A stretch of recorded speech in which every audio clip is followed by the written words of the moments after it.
आज का दिन 25 जून प्रत्येक वर्ष बार बार इसलिए आता है कि वह हमें याद दिला सके कि 25 जून 1975 को एक ऐसा काला कानून तत्कालीन कांग्रेस सरकार की प्रधानमंत्री श्रीमती इंदिरा गांधी ने इस देश पर थोपा था, जिससे लोकतंत्र की चूलें हिल गई थी और लोकतंत्र सिहर गया था।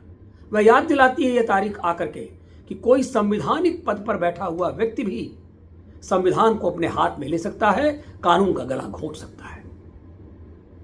इसके लिए संवैधानिक पद पर बैठा व्यक्ति कभी भी किसी के लिए संवैधानिक कार्यों को भी बढ़ावा दे सकता है, देश को लागू कर सकता है। इसलिए हम सबको, प्रत्येक भारतवासी को सजग रहना चाहिए, सावधान रहना चाहिए और पुरानी बातों को याद रखना चाहिए। जब तक हम इस तिथि को याद रखेंगे तब तक कभी भी जीवन में उसकी पुनरावृत्ति नहीं हो पाएगी।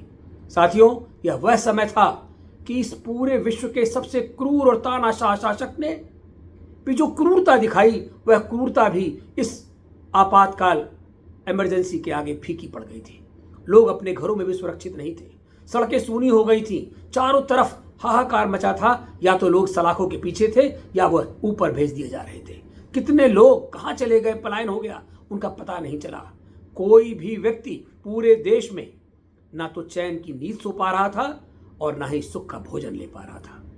अगर कोई परिवार बिल्कुल बेफिक्र था और वह सुरक्षित था तो वह श्रीमती इंदिरा गांधी का परिवार था, जो है पूरी तरह से सुरक्षित था। हम सबको यह याद रखना होगा कि उस समय एक महान शख्सियत लोकनायक जयप्रकाश, जो बहुत वरिष्ठ नेता थे, क्योंकि किसी भी युवा की और वरिष्ठ की इच्छा नहीं, किसी की हिम्मत नहीं थी कि वह उसको विरोध कर सके। लेकिन कुछ समय बाद तत्कालीन लोकनायक जयप्रकाश नारायण ने ये बिगुल बजाया। वह लेकर के लाठी के सहारे गली गली घूमते रहे, लोगों को आवाज लगाते रहे कि जागो